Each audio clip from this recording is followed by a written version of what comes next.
July was the month for Fire and Ash, as not only did we get the first poster for Avatar 3, but the trailer is also out exclusively in cinemas at the moment and will be released online towards the end of the month. Avatar Theory here, and welcome to the 7th episode of Pandora Plus, a monthly show which releases on the last Friday of every month, recapping the news from Avatar of that month. If you've missed the previous episodes, check in the description below.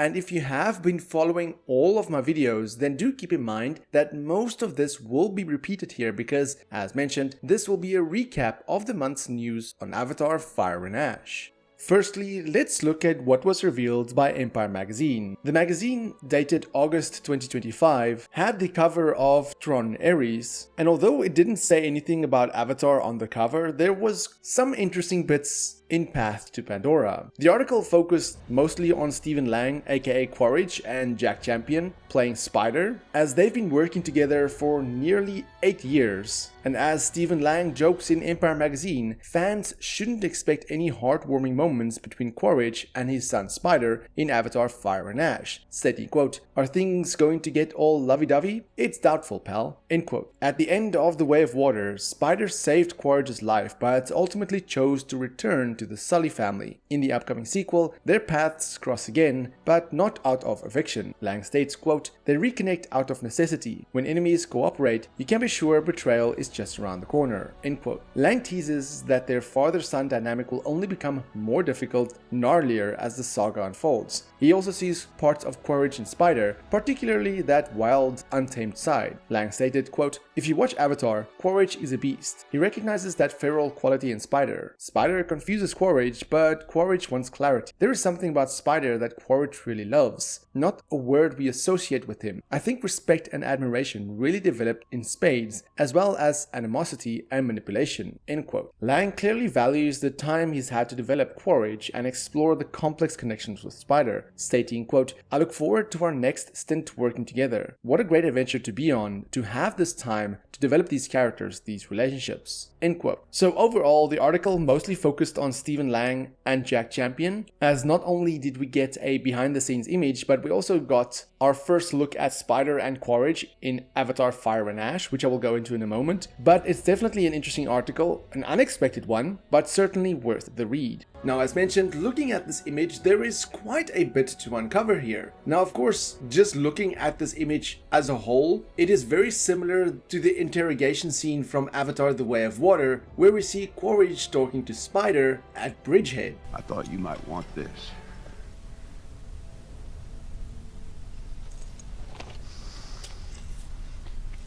Now, I do wonder why Spider was captured yet again, and my guess is that this scene takes place probably about halfway through the movie, because you can see that Quaritch is mostly healed up from his battle at the end of The Way of Water. He doesn't really have any visible scars or marks. His knees just looks a little bit scuffed up, but otherwise he doesn't really have any visible marks, hence why I think this takes place much later in the movie. I've seen some theories and speculations of people talking about this being another Recom Quaritch, like a copy, but I highly doubt that. I do think we're only going to see one Quaritch, one Recom Quaritch, and it's going to be the same one throughout the entire Avatar saga. Now, you can see that he has a Recom breather around his neck, because we know that Recoms or Na'vi has to use these inside human facilities because they cannot breathe human air, as they need to use these every few minutes or so. Now, looking at his hoodie, which is really awesome in my opinion, the immediate thing that stands out is the skull in the center. This is, of course, the Recom symbol or the Recom patch, which we've seen before, and we've actually seen this hoodie in Avatar The Way of Water. During the scene where Quaritch talks to the other Recoms, we can see the exact hoodie on one of the Recoms, except that it's sleeveless. It might be a little more brown and less green, but it has a similar design nonetheless. As for the facility itself, I couldn't really make out anything else in the background, as most of it is too blurry. I could only see a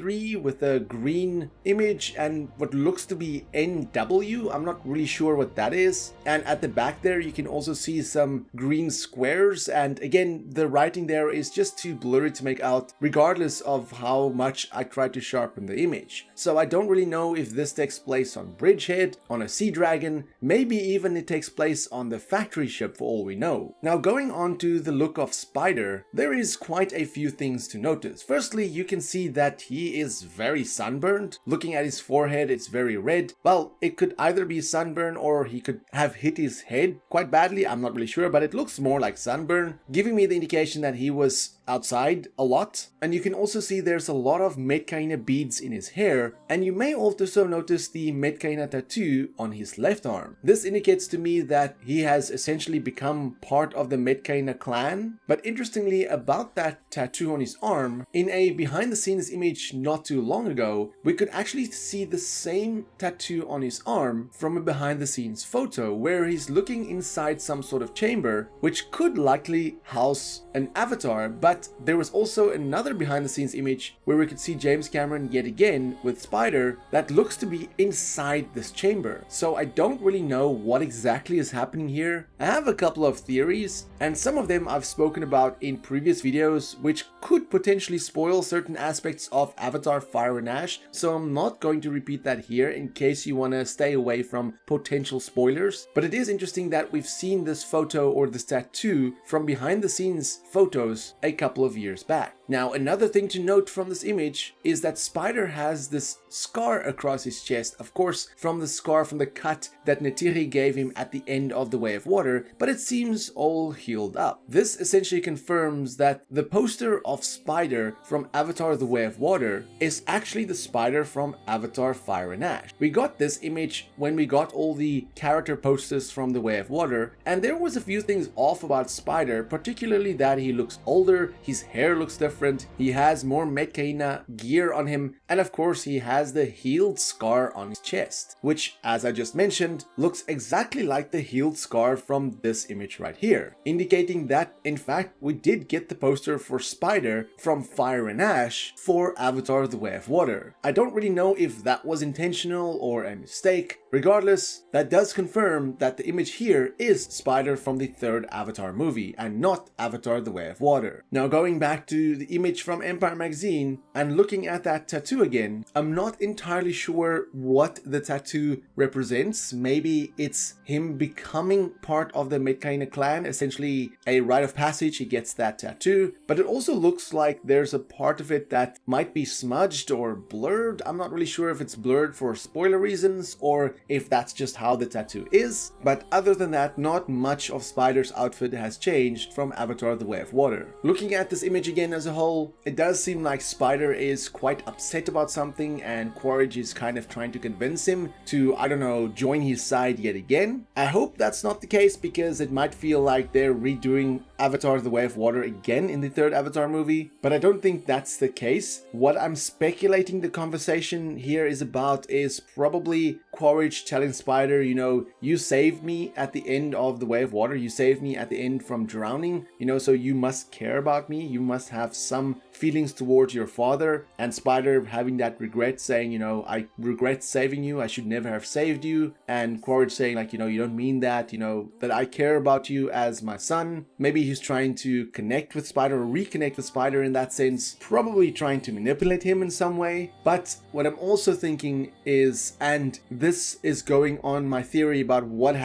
potentially happens to Spider in Avatar Fire and Ash. So potential spoilers for what I'm about to say is that this might be shortly after the scene where Kiri essentially saves Spider, because we know something is going to happen to Spider. His breathing mask breaks and he's essentially about to die, and Kiri does something to save him, making him somewhat half human, half Navi, making him able to breathe on Pandora. And this could be Quaritch saying to him, no, you're special, that you're unique, that you're better than anybody here on Bridgehead, that you're meant for something greater than what you think, you know, you're meant to kind of gap to kind of bring the Na'vi and the humans together, something to that extent. And Quaritch saying, you know, what happened to you is nothing but remarkable. It's an amazing thing that happened to you. And maybe Spider resenting that, saying, you know, I should have just died. I should have just you should have just let me to die. Something to that extent. I don't know. I'm just speculating and theorizing here. But I was surprised that we got this still. I didn't expect it, considering the cover image of Empire Magazine this month is all about Tron Ares. So I was thinking that we'd probably get another concept art. Regardless, I was happy to see this. And like I said, there was a few things to take away from this still. Moving on to the behind the scenes image, there isn't too much to take away from here. It is just Jack Champion with Stephen Lang. And you can see Stephen Lang is wearing an Avatar beanie, which I really would like to have myself. And Spider is just dressed up in his paint. He has somewhat of a different cloth piece that he has from that image that we just saw. And he doesn't have the Metkayina tattoo on his arm here, which gives me the indication that this probably takes place earlier in the movie. And also, you know, looking at the background, you have a blue screen at the back there between Spider and Quaritch, and also you have these metal doors with the camera on the top right. So this is probably inside either the factory ship or maybe a Sea Dragon or Bridgehead itself. But overall, not too much to take away from this behind the scenes image. It is always nice to see these things, but at the moment it doesn't give us anything specific, just a nice image to see.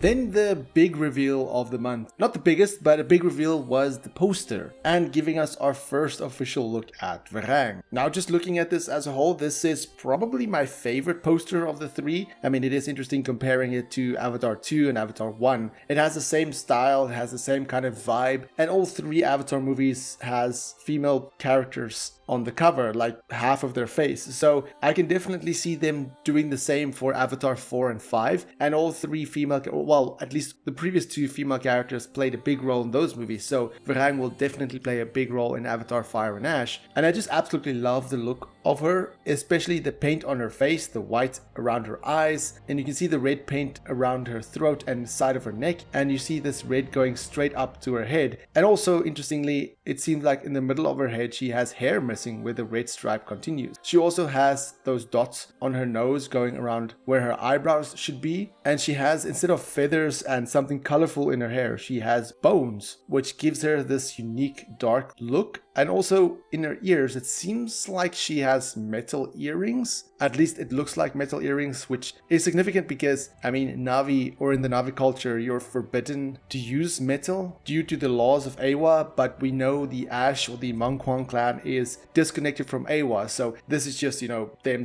giving the finger to Awa and just doing their own thing. I also love the red fan, or this headpiece that she wears, really makes her look striking and intimidating. And then of course you have all the fire and smoke surrounding the poster. Definitely love her look. I cannot wait to see more of her. I want to see her be really terrifying and menacing and have this presence that when she's on screen you kind of fear of what's happening. You're always uncertain of what her next move is going to be. So I do hope she has that intimidating feeling. Cannot wait to see Una Chaplin as Varang. And of course it says December the 19th, only theater.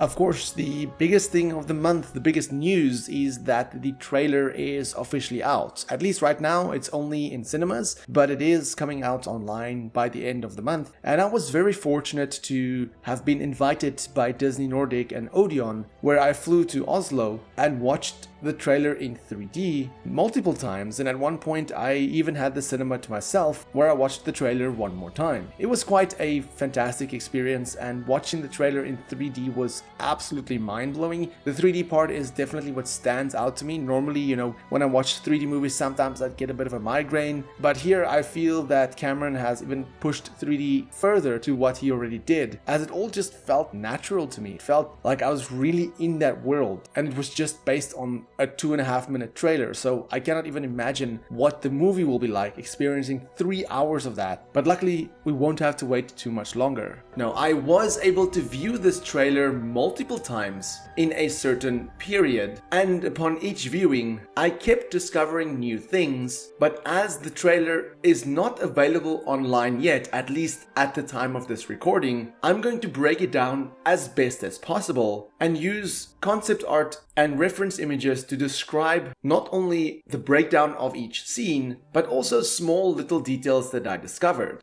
I do have to mention though that potential spoilers if you want to wait to see the trailer for yourself, and as I cannot go through the trailer frame by frame, at least not right now, there might be some things in this breakdown that I could get wrong, so do keep that in mind when I get to a deeper breakdown in the future. So the trailer opens and the first shot we see is the Hallelujah Mountains, which looks absolutely gorgeous. And then we hear Lo'ak screaming in excitement on top of an Ikran, very much like the scene in Avatar: The Way of Water where he's jumping out of the ocean on top of an Ilu. It kinda gave me those vibes. And then we also see somebody behind him also on top of an Ikran, and I couldn't quite make out who this character is. My guess is that it's maybe Tuk, but I cannot confirm that just yet. Then it cuts to Lo'ak and Tireya on top of an Ilu, swimming past the crashed sea dragon, or the wreckage of the sea dragon from Avatar: The Way of Water. And I'm almost certain that I saw the Ilu without a fin or tail. As you remember, some of it was bitten off in Avatar: The Way of Water. So it's quite nice that he's using the same Ilu, as I did wonder what happened to that Ilu. I'm also curious why they are swimming past the wreckage of the sea dragon, because we know Neteyam got shot and killed here, so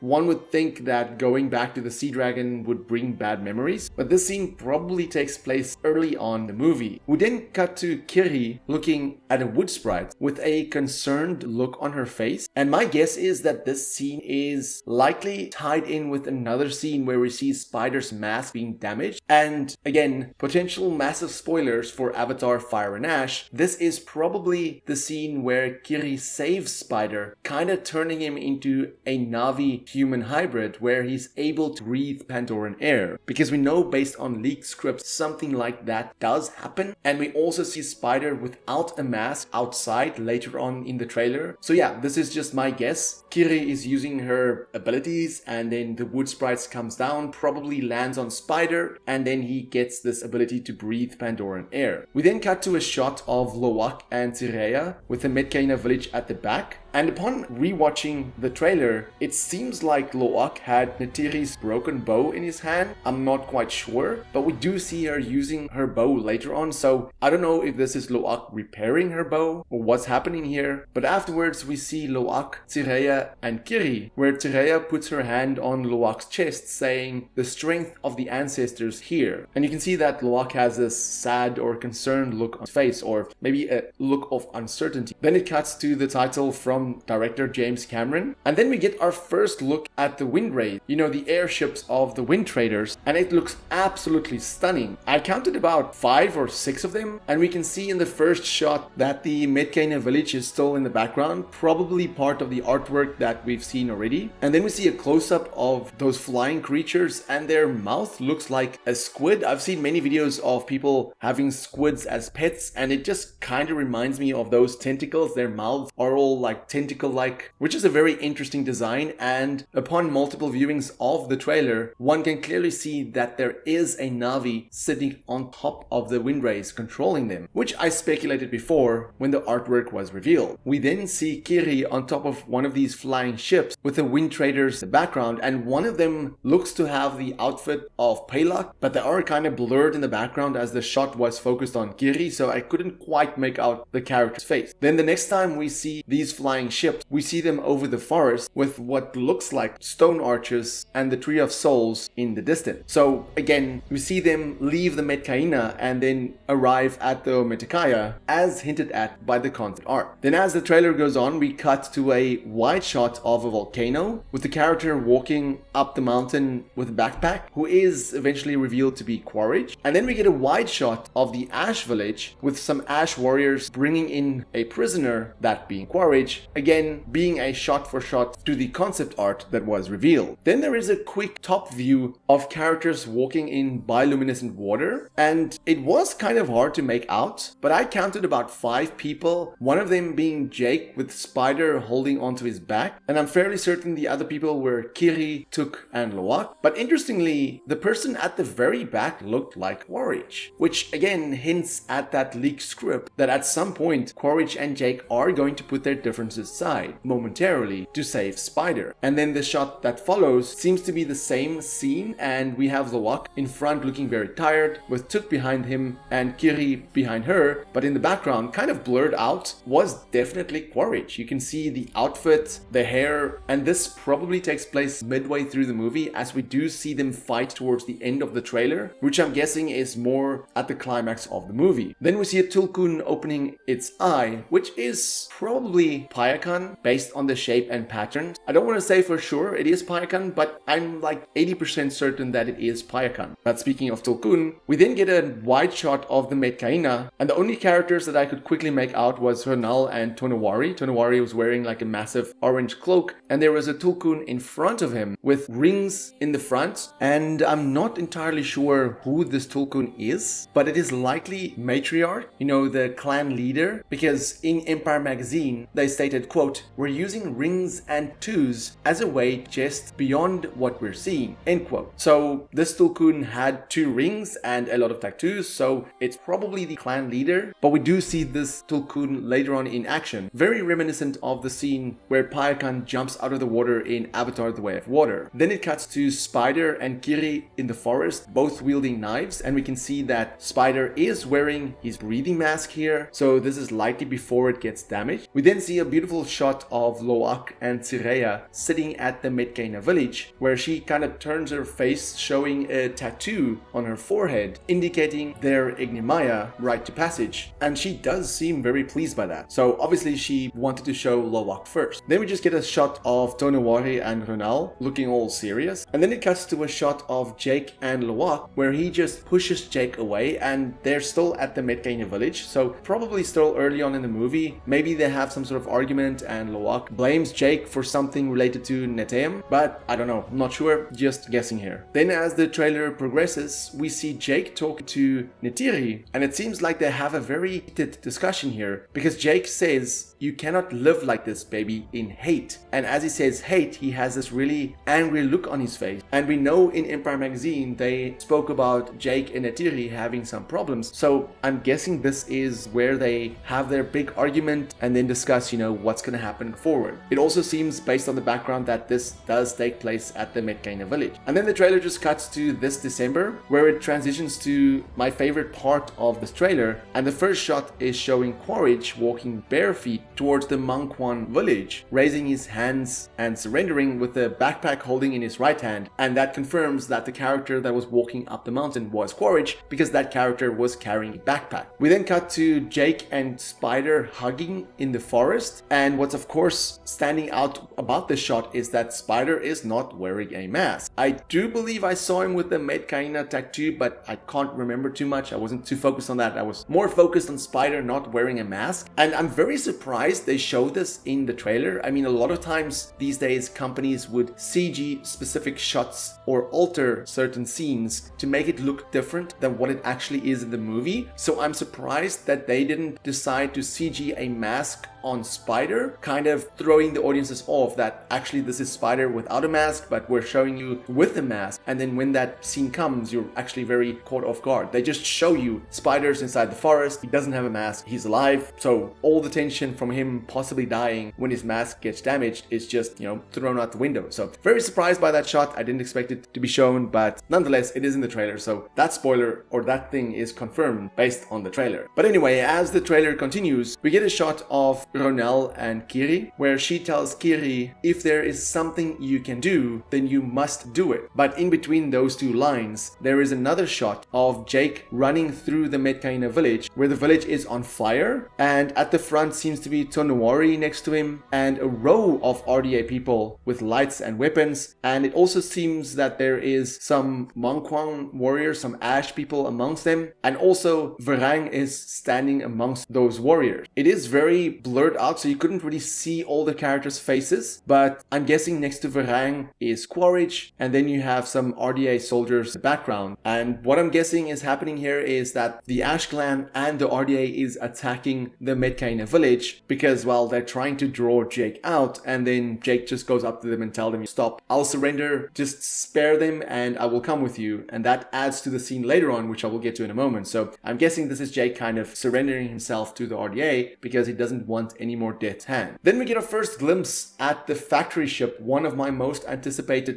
things in the movie. I just love RDA tech. I'm quite a sucker for sci-fi tech and stuff like that, so I really am excited to see the factory ship in its full potential. And it's accompanied by 2 sea dragons, and although the sea dragons looked massive in Avatar: The Way of Water, they look very small compared to factory ships. So very excited to see that in action and ultimately get probably destroyed, which we will see later on in the trailer as well. Then we get our first shot, or first proper shot, of Quaritch, and you can see his face was all scarred up, and there was another character behind him, likely Lyle Wainfleet, because we know that Lyle did not die in The Way of Water. And then we get a shot of Neytiri and Jake, with Jake standing behind her with his eyes closed and Neytiri being in here. Maybe they were talking about Neteum in the scene, and it kind of makes sense, or maybe this is straight after their argument and they kind of made a decision to temporarily go their separate ways or something like that. I'm not entirely sure. I can't really make out what's happening in the background, but I'm guessing this is either them talking about their lost son or, like I said, after them having a big argument. But then we get the big reveal of Verang, which is our first look at Verang, where she comes out of the tent. And I've speculated before that her tent, the jaws of her tent, was made out of Zakru. And we also see her night wraith standing in the background. She does look stunning. She has the red stripe going from her nose all the way to the top of her head, and she also has the red paint going down her throat, down her chest, to the middle of her belly button. And she looks quite striking with that headpiece with the red and black colors standing out quite significantly. She also seems to have something on her back. I'm not really sure if those are weapons that she draws or that's part of her outfit, but nonetheless, I do like the look of Verang. Then it gives us a glimpse of some of the Ash warriors with the red paint drawing their bows, and then it cuts to a scene of Verang in front of the RDA, and Quaritch is likely leading the RDA with 2 amp suits next to him. And upon multiple viewings of the trailer, I did notice that the amp suits were carrying either big bags or boxes, and I'm guessing this is where Quaritch comes to bargain with Verang. Maybe previously when he goes to her alone, it's where he tries to negotiate her to join the RDA, and here it's him coming to her and her people with boxes of weapons, crates of weapons, saying, you know, here is as promised, here is everything that we promised you, here's the weapons you need to destroy Jake, to destroy the Metkayina, to destroy the Metkayina. That's what I'm thinking is happening here. And then we see a very interesting shot of a Na'vi, likely Verang, with a tattoo on her right hand, where initially when I saw this, I thought she was manipulating fire, but you can clearly see she was dipping her hands in some sort of liquid, and then when she touches fire, her fingers can manipulate the fire to some extent. So I'm guessing it's some sort of oil that protects you from burning, but also ignites when you connect it with fire. So probably this is what they use to light up their arrows. I don't think she's going to use the fire in her hands to fight. That wouldn't really make sense. I think more it's that she's going to use this liquid to dip the arrows in so that she can light those, because in the very next shot we see some fire arrows being shot towards the ground, and in the center we have Tuk, Kiri, Loak and Spider, and yet again Spider without a mask. We see Loak also firing a weapon, and then we see Neytiri inside a hospital of some sorts, looking injured, all panicking, just saying the children. So I'm guessing the children was captured and she was injured, because in another shot we do see a Na'vi being injured, but I'll get to that in a moment. We then see Tuk and Kiri running through the forest. We see Spider collapsing with Tuk, Kiri and Loak, and we see the mask from his point of view looking up in the sky with lights going off, where Kiri just says no Spider. So I'm guessing this is where his mask is damaged, where Spider was maybe injured, where he runs out of oxygen, and then the scene where Kiri does something with the wood sprites coming down that we see in the beginning of the trailer. I'm guessing that is what's happening here. We then see one of the most interesting shots in the trailer, likely being Bridgehead with the RDA and the Ash people, lots of lights, and we also see Verang standing in the middle with her night wraith and a lot of people gathering closer, where we then see Jake walking accompanied by 2 RDA soldiers, and there's a lot of lights, flashes, and initially when I saw this I thought it might have been on Earth, but of course the people are wearing breathing masks, so this is not on Earth. So very interesting shot right there. And then we followed by a wide shot of an injured Na'vi on top of an Ikran with an arrow in their back, and I couldn't quite make out who this was, but looking at the outfit, looking at the leggings, this is likely Neytiri. I'm like 90% sure this is Neytiri. It is a beautiful shot nonetheless. And then we cut to Neytiri saying, then we will find another way, with some sort of liquid on her forehead, and it does look like she has some sort of white paint on her shoulders. So I'm not really sure if she was trying to paint herself up to be or to look like one of the Ash people. Maybe the Ash people captured her children and she just kind of tried to blend in with with them, and trying to rescue them didn't work, but now she was telling likely Jake that they will find another way to save their children. Then as the trailer continues, we see the Tulkun from earlier jumping out of the water, hitting the factory ship. Again, very similar to the scene from Avatar: The Way of Water. And I don't quite know how the Tulkun will land. Will it fall, or will it try to destroy the ship but fail? I don't really know. And then it cuts to a shot of Jake and Neytiri all kitted out ready for war, with a lot of Ikrans and Na'vi in the background. And here you can see that Neytiri does have her bow back, so this confirms that her bow does get repaired. Also a big spoiler, I don't really know why they showed this shot or in the trailer. Then it just shows a close-up of Verang flying and Neytiri flying on an Ikran as well, shooting her bow as we've seen her many times in previous movies. We see her take down an Ash Warrior from an Ikran, and then we cut to a few quick shots, which is very interesting, and I'm not entirely sure what is happening in the background. But the first shot, we see Spider jumping down some floating rocks holding a crossbow. Seems like the same crossbow Lo'ak used underwater in Avatar: The Way of Water. Then we see Jake looking all ready to kill somebody, scarred up, bloodied, looking quite badass with his outfit. I really love his outfit in that shot. And then Spider is sliding down a rock, and again in the background I don't really know what's going on. There's a lot of fire, there's like some electromagnetic stuff going on, and then we quickly see Kiri being terrified by something covering her mouth while she's looking at something. And then we see Jake hugging Neytiri, and they have the same outfit as they did at the end of The Way of Water, so this scene probably takes place shortly after that, at the beginning of Fire and Ash. And then we see the first look of Quaritch in the Mongquan paint, which look really awesome. He has this red on his chest, his bottom jaw is painted red, he has the red arrow pointing, or the red triangle pointing downwards in the middle of his forehead. But interestingly, he looks very wet or sweaty, so either he's just very sweaty because it's a lot of fire, or he fell in water, I'm guessing. And then he and Jake's battle takes place, again with a lot of stuff happening in the background. It seems like there's fire going upwards, there's some sort of energy floating upwards, structures are floating upwards. I'm not entirely sure what is happening here. I'll need to see the proper trailer in like real good quality so I can zoom into certain scenes and pause it so I get a better idea of what's happening, but I don't really know what is happening. And then as the trailer is going towards its end, we see Lo'ak looking through a scope, looking very angry, maybe seeing Lyle, because we know Lyle killed Netem. And then we see Lo'ak jumping off an Ikran next to Neytiri. We see Verang using a flamethrower, and this probably takes place after the RDA arrived, so they got some weapons from the RDA, and now she's looking at all the weapons and she finds the flamethrower interesting. And then we see Neytiri pulling her bowstring, which is the shot that Empire Magazine revealed. And then as the trailer closes, we see Verang holding Kiri at the back of her kuru, saying "Your goddess has no dominion here," where the trailer comes to an end and the title card, Avatar: Fire and Ash.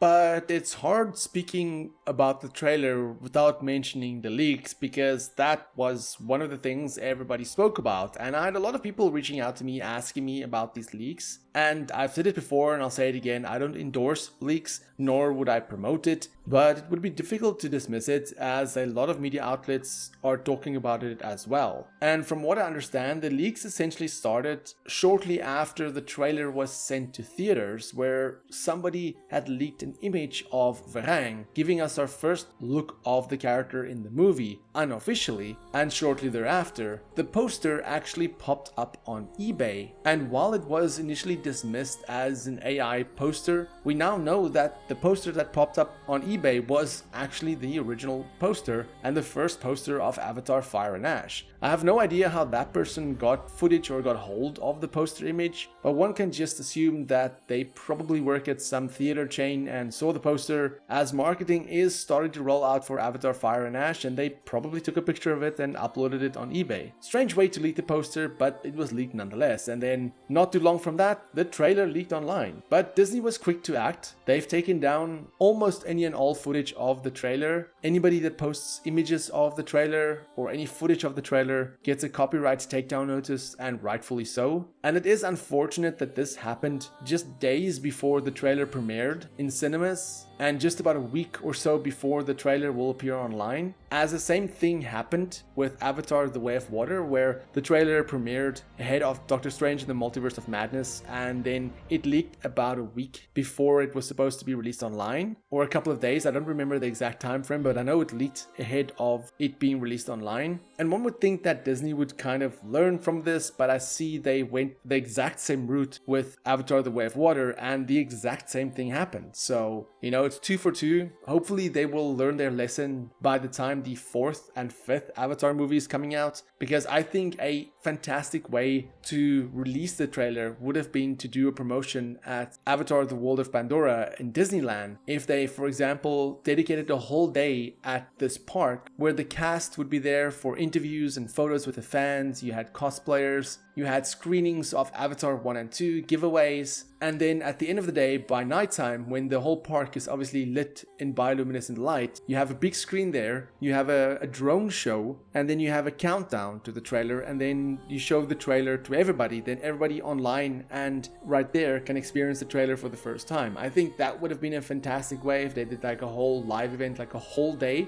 I'm not talking about an hour or so, if they did a whole day, and then at the end of the event, did the countdown to the trailer and released the trailer online. That way everybody would see the trailer at the same time and there would be no leaks. Then technically the only person that would have the trailer on file would be Disney at the park, and of course on their YouTube channel. And then from there, then they distribute it to different cinemas. So then there's no way of leaking anything. I think that would have been the perfect way, because not only would it, well, like I said, have prevented leaks, but also a lot of people would have bought tickets to go to Avatar The World of Pandora. I know I would have done it if I knew that on, for example, say the 20th of July, there's a whole Avatar event at the park and the cast and crew is there and they're going to release the trailer there. Then I would definitely have bought tickets. I would have bought a flight. I would have flown over there for this event and I would have definitely attended it. But alas, they didn't do that. I don't know why they didn't do that. They should have utilized the park. But like I said, hopefully they will learn from that in the future.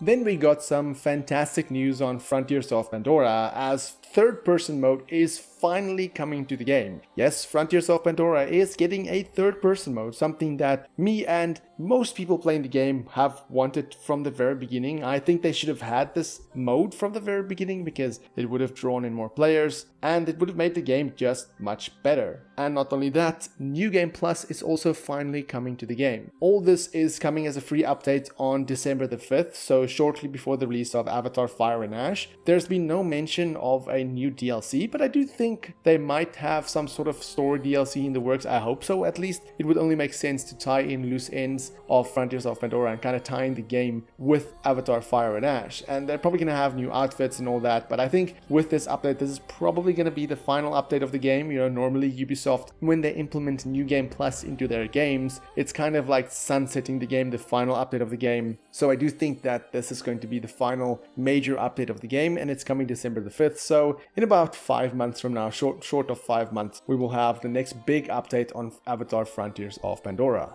And then lastly, as a bonus, we have a new McFarlane figure coming out, a Recom Quaritch with his RDA Banshee, a 2-pack deluxe gold label figure, which you can pre-order right now, and it is limited edition, so you better act quickly if you want one of these. The only downside is the price tag. It is $199, basically $200, which is quite expensive in my opinion. There is a discount code that you can use, welcome10, which gives you 10% discount. That is just a code that you get when you sign up to the newsletter, so you can get about $20 off this if you purchase it, excluding shipping of course. And the figure looks honestly really stunning. It is very nicely detailed, and I've wanted a Recom Quaritch figure for quite some time, so very happy that we're getting one of these. But the price tag is just a little bit off-putting, but we'll see. It is limited edition, like I said, so we'll see if they either sell out very quickly or if they will put this on sale at some point. But yeah, $200 is a bit of a difficult purchase for me, so we'll have to decide on that one. Regardless, it is a very nice figure.